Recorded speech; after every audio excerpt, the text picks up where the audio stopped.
Les matins de RSI, nous sommes dans la deuxième heure, l'actualité des arts et de la culture. Avant de parler de musique avec Kalsoum, nous allons avec Kaltoum. Voilà. Avec Kalsoum, nous allons parler de cinéma d'abord, de cinéma puisque le festival Image et Vie se poursuit. Cette édition 2013, comme celle de 2012, a intégré le projet dénommé 7 jours pour un film. C'est Mathieu Pereira qui va nous parler de ce projet 7 jours pour un film. Mathieu Pereira est le chargé de l'opération au festival du film d'amour de Mons. Mathieu Pereira est dans ce studio. Mathieu, bonjour. Bonjour. Voilà, réaliser un film à partir d'un téléphone portable, c'est possible. Dans le cadre du festival Image et Vie, toujours un atelier a été organisé par l'association Votos Locos. L'un des responsables, Romuald Andrade, est dans ce studio aussi pour nous parler de cet atelier dans le cadre de Image et Vie. Romuald Andrade, bonjour. Bonjour.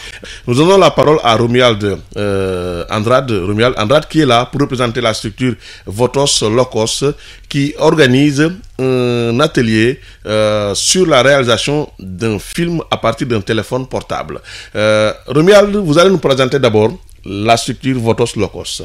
Alors, Vatos Locos, c'est Vatos Locos Vidéo, c'est une... Vatos Locos Vidéo. Tout à fait, c'est ça. C'est une association qui fait de l'éducation à l'image à Marseille et de l'initiation aux techniques audiovisuelles auprès d'un jeune public notamment sur une envie un peu de développer la pratique autour du cinéma et de donner la possibilité, en tout cas à des jeunes qui n'auraient pas forcément la possibilité d'avoir accès à un certain type de matériel, d'avoir accès à des cours ou à des formations dans des écoles, de pouvoir pratiquer et s'initier aux techniques du cinéma. D'accord, donc la cible c'est les jeunes.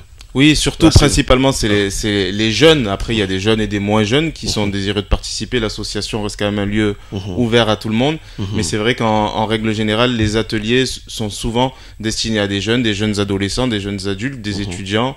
Au lycée, en université, c'est la base. Ok, donc Vatos Locos Vidéo organise en permanence des ateliers autour de la réalisation de films à partir d'un téléphone portable. C'est ça, tout à fait. Pas forcément autour d'un téléphone portable, sur d'autres outils numériques, comme vous l'avez dit. Romuald Andrade, un film réalisé à partir d'un téléphone portable est diffusé où? Un film sur un téléphone portable peut avoir différents cadres de diffusion. Il peut être autant diffusé sur le net, sur des plateformes vidéo très connues, ou alors peut-être diffusé, comme c'est le cas pendant ce festival Image et Vie, par des projections en atelier, mais aussi sur grand écran, sur une toile, comme un vrai film qu'on va voir s'installer pour une séance de cinéma. Les télévisions l'acceptent? Oui, tout à fait. Les salles de cinéma l'acceptent aussi? Dans certains cadres, dans le cadre, c'est encore des techniques qui sont nouvelles et un apprentissage en tout cas qui est nouveau pour la plupart des gens, mais il est possible de réaliser des films avec des téléphones portables. Aujourd'hui, on a la chance d'avoir ces outils numériques qui sont de plus en plus développés et du coup d'avoir des qualités vidéo sur des téléphones portables qui sont vraiment représentatives en tout cas d'un film qu'on ferait avec une caméra DV ou semi-professionnelle, qui peuvent être diffusés sur des écrans à la télévision, qui peuvent être diffusés sur des grands écrans de cinéma. D'habitude, Romuald Andrade, on fait un film de quel format avec un téléphone portable? Un court-métrage, un moyen-métrage, un long-métrage? Très généralement, on fait des courts-métrages ou des très très courts-métrages de 1 à 5 minutes. C'est ce qui se fait souvent. Après, il y a eu des longs-métrages qui ont été il y a 3 longs-métrages qui ont été réalisés à partir de téléphones portables depuis 2007.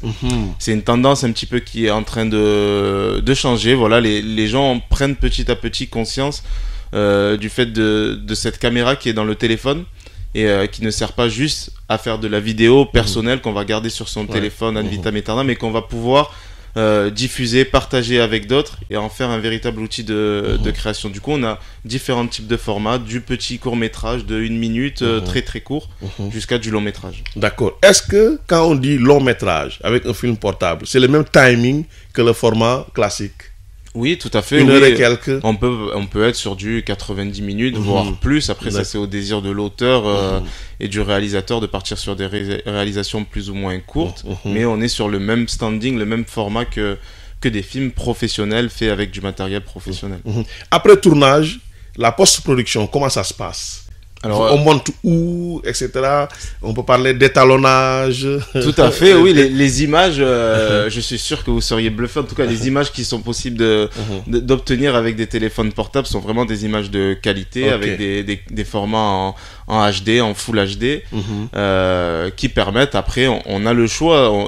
Moi, je fais beaucoup d'ateliers dans lesquels je passe par un plan séquence, c'est-à-dire qu'on démarre le film, on appuie sur le bouton REC de son téléphone portable et on rappuie sur le bouton REC uniquement à la fin du film pour l'arrêter. Et du coup, on fait un film sans jamais arrêter le tournage.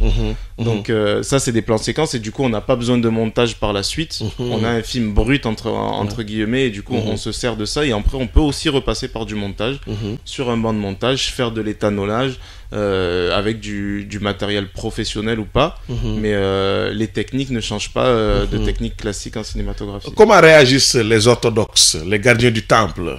Je pense qu'il y a... Ça ne dérange pas certains? Si, bien sûr. C'est une technique qui est nouvelle et comme toute nouvelle technique, quand on a eu l'apparition des caméras DV, avant, ça a été vu d'un mauvais œil, entre guillemets, par les professionnels du métier qui disaient que c'était du matériel amateur fait pour des amateurs. Et puis on a vu que petit à petit, les gens se sont emparés de ce matériel-là et on a commencé à avoir de plus en plus de tournages en DV et un regard qui a changé sur ce matériel.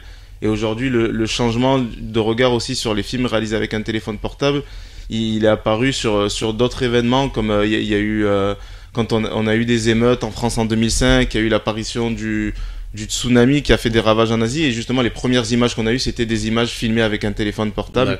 Et du coup, les chaînes de télé se sont aussi emparées de ça pour développer des réseaux dans lesquels on pouvait avoir des images prises avec des téléphones. Donc il y a une vraie conscience qui se crée autour de ces films-là. D'accord. Donc pour initier quelqu'un, il n'y a que ces ateliers, il n'y a pas une école spécialisée dans ce domaine, la réalisation de films avec un téléphone portable, non? Non, moi je le souhaite pas. Il y a une initiation qui peut être faite avec des films avec les téléphones portables, mais si on en fait des outils comme un autre, du coup on n'a pas vraiment besoin d'écoles spécialisées dans la réalisation de films avec un téléphone. Il y a des écoles, oui, en France, notamment la FEMIS, qui organise au cours des universités d'été des ateliers autour de la réalisation de films avec des téléphones portables. D'accord.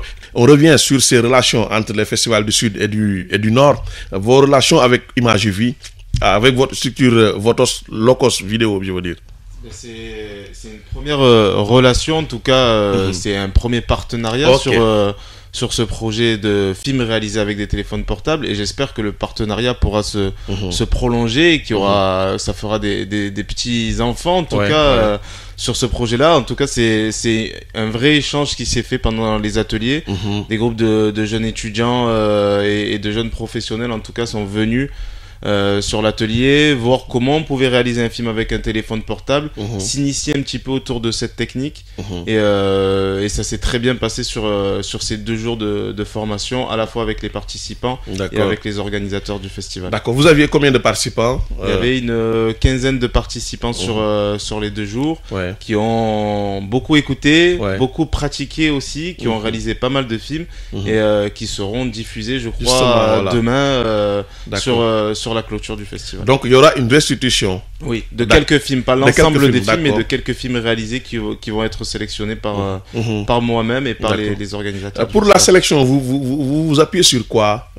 Quelques critères. Quels critères, je veux dire? Il y a quelques critères sur lesquels on s'appuie, mais ce sont des critères totalement subjectifs pour la plupart. C'est vraiment une appréciation du film, de son contenu, de l'histoire qui a été racontée par la personne qui a réalisé le film. De quelques critères techniques aussi, parce que c'est vrai que les films avec un téléphone portable, certains films peuvent être vraiment de vraies perles. Il y a d'autres films qui techniquement sont moins aboutis, en tout cas, surtout sur une première pratique, une première initiation. D'accord. Et on va faire en sorte, en tout cas, de choisir des films qui vont pas atteindre trop profondément, en tout cas, la sensibilité des spectateurs, tout en essayant de leur faire découvrir cette nouvelle pratique. D'accord. Donc la clôture, les projections pour la clôture, c'est où? Ça se fait Maison de la culture d'Outasek. C'est ça, exactement. Voilà. Vous avez l'heure? J'ai pas l'heure exacte. D'accord. Voilà. À partir de 19h, 20h, la projection de ces films, Khalid Ndiaye est à l'écoute. Peut-être qu'il pourra nous envoyer un SMS pour qu'on annonce rapidement l'heure de diffusion ou la clôture officielle du festival Image Vie édition 2013.